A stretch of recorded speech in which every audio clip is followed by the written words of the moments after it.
Bismillahirrahmanirrahim. Assalamualaikum warahmatullahi taala wabarakatuh. Apa khabar murid-murid semua? Ustaz harap murid-murid dalam keadaan sihat walafiat di samping keluarga yang tersayang. Selamat menonton channel YouTube Ustaz iaitu Mari Belajar IRK Sekolah Rendah Asas Pengetahuan Agama Islam tahun 5. Ya murid-murid, seperti biasa sebelum kita mulakan pelajaran kita, ada baiknya kita membaca doa sebelum belajar. Bismillahirrahmanirrahim. Allahumma aftah alaina hikmataka wanshur alaina min qazaini rahmatika ya arhamar rahimin. Amin. Ya murid-murid, keluarkan buku kamu iaitu buku Asas Pengetahuan Agama Islam tahun 5. Pelajaran ke-6 muka surat 24 hingga 26. Tajuk kita pada kali ini ialah akal. 1. Manusia adalah sebaik-baik makhluk ciptaan Allah Subhanahu Wa Taala yang diberikan nikmat yang banyak. Ya murid-murid, manusia adalah sebaik-baik ciptaan Allah. Kenapa dikatakan sebaik-baik ciptaan Allah? Sebab Allah telah banyak memberikan nikmat kepada manusia. Apakah nikmatnya itu ya murid-murid? Kita diteruskan ya murid-murid. 2. Setiap bahagian dari tubuh manusia diciptakan untuk menunjukkan kekuasaan Allah Subhanahu Wa Taala. Ya murid-murid. Setiap tubuh badan kita ni, contohnya mata, telinga, tangan, kaki dan semua anggota, semuanya Allah yang menciptakan. Dan dengan adanya bahagian tubuh badan kita ni tu Allah ciptakan, Allah berikan kepada kita ni yang menunjukkan kekuasaan Allah Subhanahu Wa Taala. Seperti mata kita ni. Dengan adanya mata kita ni boleh melihat, telinga boleh mendengar, hidung kita ni boleh mencium bau-bauan, dan semua anggota lagi. Okey, kita teruskan ya. 3.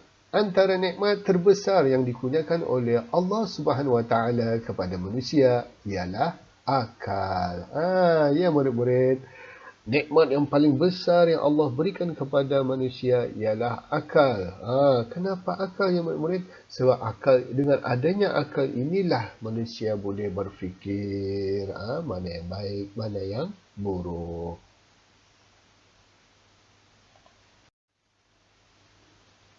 4. Akal membezakan manusia daripada haiwan dan makhluk yang lain. Ya murid-murid, dengan adanya akal, maka ia boleh membezakan manusia daripada haiwan dan makhluk yang lain. Sebab apa? Dengan adanya akal, manusia boleh berfikir. Boleh membuat akan sesuatu benda. Sedangkan haiwan yang tidak mempunyai akal, ia tidak boleh membuat sesuatu. Contoh manusia, dengan adanya akal, manusia membuat baju. Sedangkan haiwan tidak ada baju. Kan murid-murid? Okey, kita teruskan ya, murid-murid. 5. Fungsi utama akal adalah untuk berfikir dan membezakan antara yang baik dan yang buruk. Ya murid-murid, dengan adanya akal kita ni boleh berfikir. Kita boleh gunakan untuk berfikir mana yang baik untuk kita ni dan mana yang buruk untuk kita ni. Ataupun benda-benda yang berbahaya. Adakah kita ni boleh buat ataupun tidak? Kita ni dengan ada akal, kita boleh berfikir untuk tidak melakukan sesuatu perkara yang tidak mendatangkan berfaedah. Bahkan dengan ada akal, kita boleh lakukan perkara-perkara, banyak perkara-perkara yang berfaedah ya murid-murid. Kita teruskan ya. 6. Akal menyebabkan manusia bertanggungjawab atas segala perbuatannya. Ya murid-murid, dengan adanya akal, kita ni akan berfikir untuk keperluan kita ni. Seperti perintah Allah. Ianya adalah sebahagian daripada kewajipan ataupun tanggungjawab kita ni seharian. Seperti sembahyang. Dan ataupun tanggungjawab kita ni ialah seperti bekerja. Bekerja untuk mendapatkan rezeki. Dan lagi seperti kamu, ya murid-murid, pergi ke sekolah untuk apa? Untuk belajar. Dia tanggungjawab kamu adalah untuk belajar, untuk mendapatkan ilmu. Maka dengan ini, dengan adanya akal, kita ni akan menyempurnakan sesuatu benda tu yang kita ni perlu. Okay, kita teruskan ya murid-murid. 7. Manusia hendaklah menggunakan nikmat akal sebaik-baiknya dan mensyukuri pemberian Allah Subhanahu wa taala. Ya murid-murid, dengan adanya akal, kita sebagai manusia mestilah menggunakan nikmat yang Allah berikan itu sebaik-baiknya. Sebab dengan adanya akal, kita ni boleh berfikir mana yang baik, mana yang buruk, mana yang perlu kita lakukan, mana yang tidak perlu kita ni buat, ya murid-murid.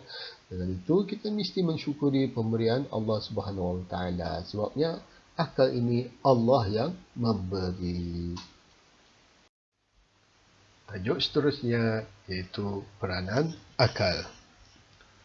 Akal mempunyai peranan yang penting dalam kehidupan manusia. Antaranya ialah 1. Mengenal tanda kebesaran Allah Subhanahu wa taala dan mengukuhkan bukti kewujudan serta kekuasaannya. Ya murid-murid, dengan adanya akal, kita ni boleh berfikir apa yang ada di dunia ini, di alam ini, semuanya ciptaan Allah Subhanahu wa taala. Dengan adanya tu, kita ni boleh mengukuhkan lagi kewujudan Allah serta kekuasaannya. Ya murid-murid, sebab semuanya Allah yang mencipta. Okay, kita teruskan ya murid-murid. 2. Memahami ajaran Islam dengan baik. Dengan adanya akal ya murid-murid, kita ni boleh memahami ajaran-ajaran Islam dengan baik. Kita ni boleh fikirkan mana yang betul, mana yang salah. Kita ni mestilah ikut ajaran agama Islam yang sebenar. Jangan ikut ajaran yang bercanggah dengan agama Islam. Okey? Ya murid-murid, kita teruskan ya. 3. Memikirkan tentang alam serta merancang pembangunan dan kemajuannya. Kali ini peranan akal pula. Dengan adanya akal, kita ni boleh memikirkan tentang bagaimana untuk merancang pembangunan dan kemajuan yang ada di negara atau sebuah negara. Sepertinya negara kita ni. Kita ingin merancang bagaimana untuk membagi bisai negara itu, membagi lawan, membagi maju lagi negara itu. Okey, murid-murid? Okey, kita teruskan ya. 4. Mempelajari dan mengkaji ilmu pengetahuan yang berguna. Ya murid-murid, dengan adanya akal, kita ni boleh mempelajari dan mengkaji akan ilmu-ilmu pengetahuan yang berguna seperti ilmu yang kamu pelajari di sekolah. Sama ada sekolah pagi ataupun sekolah agama. Contohnya macam sekolah pagi, kamu akan belajar mathematics, sains, apalagi geografi dan macam-macam lagi, kan ya murid-murid. Itu artinya kita ni mempelajari dan mengkaji ilmu yang berguna. Okey, kita teruskan ya. 5. Memikirkan keamanan di dunia dan keharmonian hidup manusia. Ya murid-murid, memikirkan keamanan. Seperti di negara kita ni, macam raja kita ni memikirkan keamanan, keharmonian dan juga keselamatan rakyatnya. Kita ni boleh hidup aman, damai, sentosa. Kita ni wajib bersyukur kepada Allah mendapat raja yang adil dan menyayangi rakyatnya. Okey ya murid-murid. Alhamdulillah ya murid-murid. Begitulah isi pelajaran kita pada kali ini mengenai akal. Ya murid-murid, dengan adanya akal, kita ni boleh membezakan mana yang baik, mana yang buruk. Baiklah murid-murid, mungkin setakat ini saja pelajaran kita pada kali ini. Dan ini Ustaz akhiri. Wabillahi taufiq wa hidayah. Wassalamualaikum warahmatullahi taala wabarakatuh.